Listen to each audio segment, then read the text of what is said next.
Welcome back students. आज हम इस वीडियो में एक नए टॉपिक के बारे में डिस्कस करने वाले हैं और आज का हमारा टॉपिक है एबनॉर्मल मेटाबॉलिज्म ऑफ कार्बोहाइड्रेट्स। हमने कार्बोहाइड्रेट मेटाबॉलिज्म में डिस्कस किया था कि जो ग्लूकोज होता है ये टोटल मेटाबॉलिक पाथवे में एक सेंट्रल रोल प्ले करता है। ठीक है, तो अब यहाँ पर हम पढ़ने जा रहे हैं abnormal metabolism of carbohydrates. Means कि जो एबनॉर्मल मेटाबॉलिज्म किससे रिलेटेड होगा, यहाँ पर ग्लूकोज से। तो मीन्स कौन कौन से ऐसे कॉन्स्टिट्यूएंट्स हैं जो ग्लूकोज के मेटाबॉलिज्म को अल्टर करेंगे या अफेक्ट करते हैं। उससे पहले हम देख लेते हैं कि हमारे ब्लड ग्लूकोज की नॉर्मल वैल्यूज़ क्या होती हैं। Now the first point, the normal fasting blood sugar level is 70 to 100 milligram पर 100 ml। हमारा यहाँ पर नॉर्मल ब्लड लेवल की बात हो रही है, जो होता है 70 to 100 मिलीग्राम पर 100 ml। मीन्स 100 ml में 70 से 100 मिलीग्राम हमारा ग्लूकोज प्रेजेंट होता है। The maintenance of this normal blood level of glucose is controlled by insulin. ठीक है, ये नॉर्मल ब्लड ग्लूकोज हो गया हमारा 70 to 100 मिलीग्राम पर 100 ml। इसको मेंटेन करने का काम कौन कर रहा है यहाँ पर? इंसुलिन। इंसुलिन ही ब्लड ग्लूकोज लेवल को मेंटेन करके रखता है at the normal value. Insulin is a polypeptide hormone produced by the beta sales of isolate of Langerhans of pancreas. जो इंसुलिन होता है एक पॉलीपेप्टाइड हार्मोन्स हैं जो कि कहाँ से प्रोड्यूस किया जाता है? Beta cells of Langerhans of pancreas. Pancreas में आइसोलेट ऑफ लैंगरहैंस होती हैं, उसमें बीटा सेल्स प्रेजेंट होती हैं जो कि प्रोड्यूस करती हैं इंसुलिन। ठीक है, हमने normal values of blood glucose को डिस्कस कर लिया। अब डिस्कस करते हैं फर्स्ट कॉम्प्लिकेशन, जिसको बोलते हैं हाइपरग्लाइसीमिया। अब ये क्या होता है? It is an increase in blood sugar level above the normal value.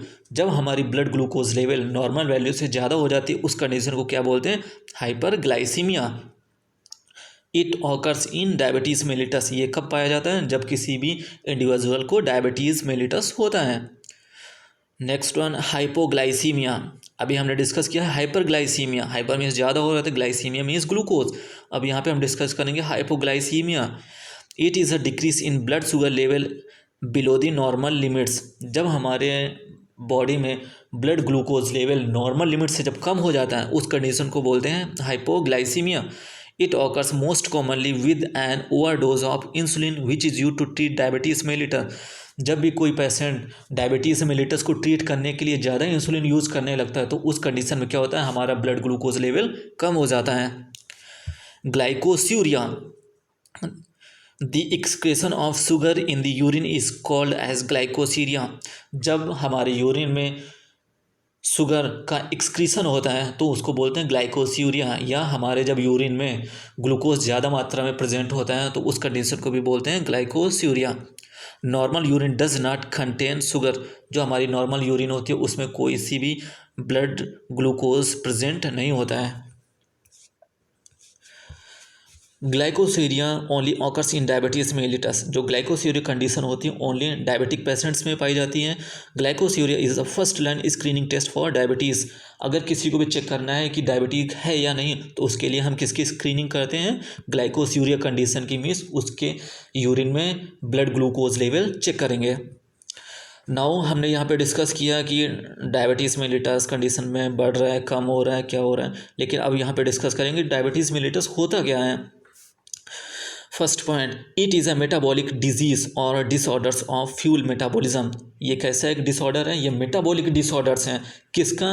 Fuel metabolism. यहाँ पे फ्यूल को हम दिया गया है फ्यूल मेटाबॉलिज्म। हमारे बॉडी का फ्यूल क्या होता है? ग्लूकोज। मीन्स ग्लूकोज के मेटाबॉलिज्म में कुछ ना कुछ प्रॉब्लम होने की वजह से क्या होता है? Diabetic mellitus. It is mainly characterised by hyperglycaemia that lead to several long term complication. अगर डायबिटिक को हमें आइडेंटिफाई करना तो उसके लिए हम क्या चेक करेंगे? सबसे पहले उसके ब्लड में ग्लूकोज लेवल चेक करेंगे। उस कंडीशन को बोलते हैं हाइपरग्लाइसीमिया, जिसकी वजह से क्या होता है? बहुत सारे सीवियर कॉम्प्लिकेशन आते हैं। It occurs due to deficiency of insulin. जो डायबिटीज़ होता है किसकी कमी से होता है? Deficiency of insulin. Diabetes mellitus is broadly divided into 2 groups. अब हमने डायबिटीज़ मेलिटस को 2 ग्रुप्स में डिवाइड कर दिया। First point, insulin dependent diabetes mellitus, जिसको शॉर्ट फॉर्म में बोलते हैं IDDM। And second one is the non insulin dependent diabetes mellitus, इसको बोलते हैं NIDDM।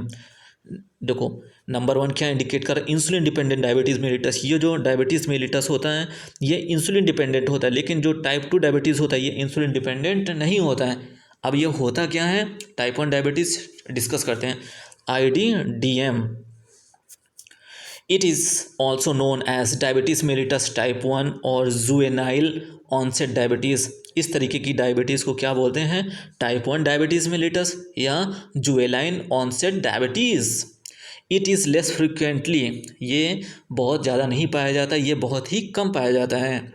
It occurs in childhood between 12 to 15 years old, ये उन बच्चों में पाया जाता है जो 12 से 15 ईयर्स ओल्ड के होते हैं, उन पेशेंट्स में IDDM होता है। IDDM account for about 10 to 20% of the non diabetic, total diabetic patients में से जो 10 से 20% होते हैं उन पेशेंट्स में केवल IDDM प्रेजेंट होता है। मतलब टोटल डायबिटिक पॉपुलेशन का 10 से 20% जो होता है वो टाइप 1 डायबिटीज़ मेलिटस का होता है। This disease is characterised by almost total deficiency of insulin due to destruction of beta cell. जो इस तरीके की डायबिटीज़ होती हैं वो इंसुलिन की कमी की वजह से होती हैं। और इंसुलिन की कमी क्यों होती है, क्योंकि जो बीटा सेल्स पैनक्रियास में प्रेजेंट होती हैं उनका डिस्ट्रक्शन हो जाता है इस वजह से of pancreas. The beta cells destruction में be caused by drugs, viruses और ऑटो इम्यूनिटी। हमारे बॉडी में कुछ ऑटो इम्यूनिटी की वजह से या कुछ वायरल इन्फेक्शन की वजह से या कुछ ड्रग्स की वजह से क्या होता है, बीटा सेल्स का जो होता है पैनक्रियास में वो डिस्ट्रक्ट कर दी जाती हैं या नष्ट कर दी जाती हैं, जिस वजह से इंसुलिन पर्याप्त मात्रा में सिक्रीट नहीं होता। उस वजह से क्या होता है, टाइप 1 डायबिटीज़ मेलिटस।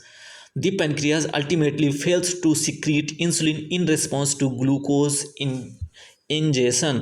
अब क्या होता है, जब बीटा सेल्स को डिस्ट्रॉय कर दिया जाएगा तो क्या होगा, हमारा जो पैनक्रियाज है, pancreas ultimately fails to secrete insulin in response to glucose ingestion. मतलब ग्लूकोज को मेटाबॉलिज्म करने के लिए जो हमें इंसुलिन सिक्रीट करना पड़ेगा वो हो नहीं पाएगा, तो उस वजह से क्या हो जाएगा, पैनक्रियाज फेल हो जाएगा in the secretion of insulin.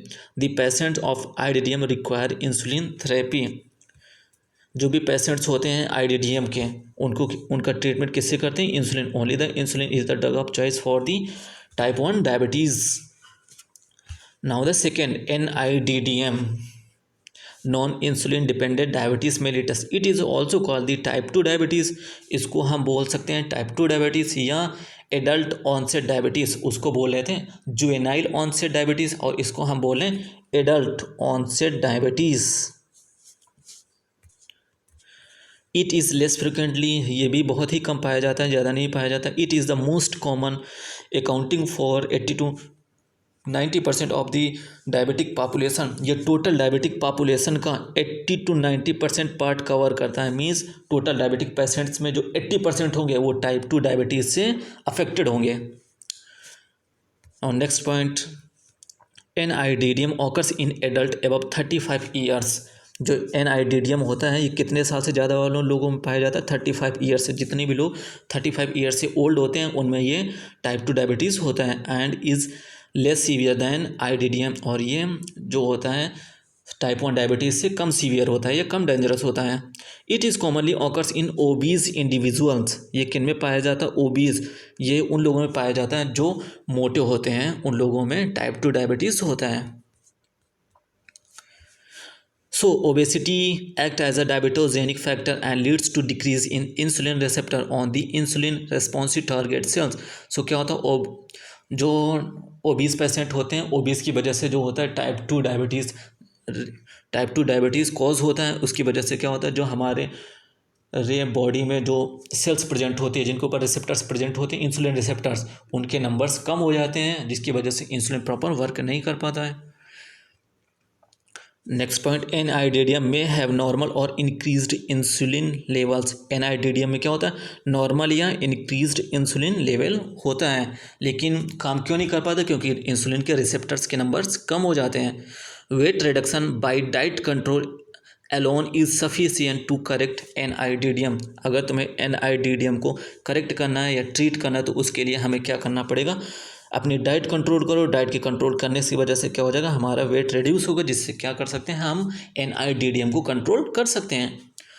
Obese people cause insulin resistance by impairing insulin receptor function. वही पॉइंट हमने डिस्कस किया था अभी कि क्या होता है, जो ओबीज पीपल होते हैं उसमें इंसुलिन रेजिस्टेंस हो जाता है, क्योंकि जो इंसुलिन रिसेप्टर्स होते हैं वो प्रॉपर तरीके से काम नहीं कर पाते हैं। The characteristic symptoms of diabetes mellitus. अब यहाँ पे बात कर रहे हैं डायबिटीज़ मेलिटस के कौन कौन से सिम्टम्स होते हैं। First, polyuria. पॉलीयूरिया बोलते हैं इंक्रीज्ड इन यूरिन आउटपुट। अगर यूरिन का आउटपुट नॉर्मल लेवल से ज़्यादा हो जाता है तो उस कंडीशन को बोलते हैं पॉलीयूरिया। और अब नॉर्मल यूरिन आउटपुट होता कितना है, 1.5 लीटर पर डे। हमने ऑलरेडी डिस्कस किया था क्लिनिकल पैथोलॉजी ऑफ यूरिन्स में, ठीक है। पॉलीडिप्सिया। अब पॉलीडिप्सिया क्या होता है, increase thirst leading to increase intake of water. हमें इस कंडीशन में प्यास ज़्यादा लगती है, बहुत ही ज़्यादा प्यास लगती है, जिसकी वजह से क्या होता है, हम अपनी लिमिट से ज़्यादा वाटर को इनटेक करते हैं, ठीक है। और जब यूरिन का आउटपुट ज़्यादा होगा तो हमको प्यास भी ज़्यादा लगेगी, और जब प्यास लगेगी तो हम पानी ज़्यादा पिएंगे, और ज़्यादा पानी पीने की कंडीशन को ही बोलते हैं पॉलीडिप्सिया। नेक्स्ट है पॉलीफैगिया। पॉलीफैगिया किसको बोलते हैं, increased intake of food due to hunger. जब हमको ज़्यादा भूख लगती है, जब हम उसको ज़्यादा भूख लगने की कंडीशन को क्या बोलते हैं, पॉलीफैगिया। अब ज़्यादा भूख लगती क्यों है, it is due to decrease utilisation of glucose because of insulin deficiency. क्यों हो रहा है, क्योंकि जो हो रहा है ग्लूकोज का प्रॉपर यूटिलाइजेशन नहीं हो पा रहा है हमारी बॉडी में, क्योंकि इंसुलिन की कमी है या इंसुलिन प्रॉपर वर्क नहीं कर पाता है। जब इंसुलिन प्रॉपर वर्क कर नहीं पाएगा तो ग्लूकोज मेटाबोलाइज हो नहीं पाएगा, और मेटाबॉलिज्म नहीं होगा तो क्या होगा, हमारी बॉडी को एनर्जी नहीं मिलेगी। जब एनर्जी नहीं मिलेगी तो हमारी बॉडी क्या करेगी, हंगर्स को इनिशिएट करेगी, जिसकी वजह से क्या होता है, हमको ज़्यादा भूख लगती है। In the case of type 2 diabetes, polyphagia. Okay, treatment of diabetes. अब ट्रीटमेंट कैसे करेंगे डायबिटीज़ मेलिटस का, फर्स्ट जो चांस है उसको क्या करना है, हमें इंसुलिन लेना है, ठीक है। सेकंड क्या, oral anti diabetic drugs. Only diabetes mellitus को ओनली 2 तरीके से ट्रीटमेंट पॉसिबल है। First, take insulin, and second one is the oral anti diabetic drugs. जो एंटी डायबिटिक ड्रग्स आते हैं उसके द्वारा हम ट्रीटमेंट कर सकते हैं डायबिटीज़ का। And second one is the diabetes insipidus. बहुत सारे स्टूडेंट्स के कन्फ्यूजन होता है कि sir diabetes mellitus and diabetes insipidus में बेसिक डिफरेंस क्या है। डायबिटीज़ मेलिटस अभी बात कर रहे थे, वो क्या होता है, एक तरीके का मेटाबॉलिक डिसऑर्डर्स हैं, लेकिन जो डायबिटीज़ इंसिपिडस है ये एक हार्मोनल डिसऑर्डर्स हैं। Now see the first point, it is a disorder characterised by the deficiency of ADH और vasopressin which result in an increased loss of water from body. ये जो डायबिटीज़ इंसिपिडस होता है ये किस हार्मोन्स की कमी से होता है, जिसको बोलते हैं ADH। ADH का फुल फॉर्म होता है एंटी डाईयूरेटिक हार्मोन्स, या इसको बोल सकते हैं वैसोप्रेसिन। वो क्या करता है, हमारी बॉडी में जो वाटर के लेवल को मेंटेन करके रखता है। जब क्या होगा, जब ADH या वैसोप्रेसिन एक नॉर्मल रेंज में सिक्रीट नहीं होगा तो क्या होगा, वाटर का इनटेक हमारी बॉडी से इनटेक कम होगा, और क्या होगा, आउटपुट ज़्यादा हो जाएगा, जिस वजह से क्या होता है, हमारी बॉडी में डायबिटीज़ इंसिपिडस कॉज हो जाता है। और ये बता दूं, ADH या वैसोप्रेसिन हमारी पोस्टीरियर पिट्यूटरी से रिलीज होता है। It is characterised by the excretion of large volume of dilute urine, polyuria. इस कंडीशन में क्या होता है, जो यूरिन है ये ज़्यादा मात्रा में हमारी बॉडी से एक्सक्रीट आउट होता है इन द डाइल्यूट कंडीशन। उस कंडीशन को बोलते हैं पॉलीयूरिया, हमने बिफोर भी डिस्कस किया था, ठीक है। Thank you so much. ये था हमारा complete discussion of abnormal metabolism of carbohydrates. I hope you learn very well. Thank you so much.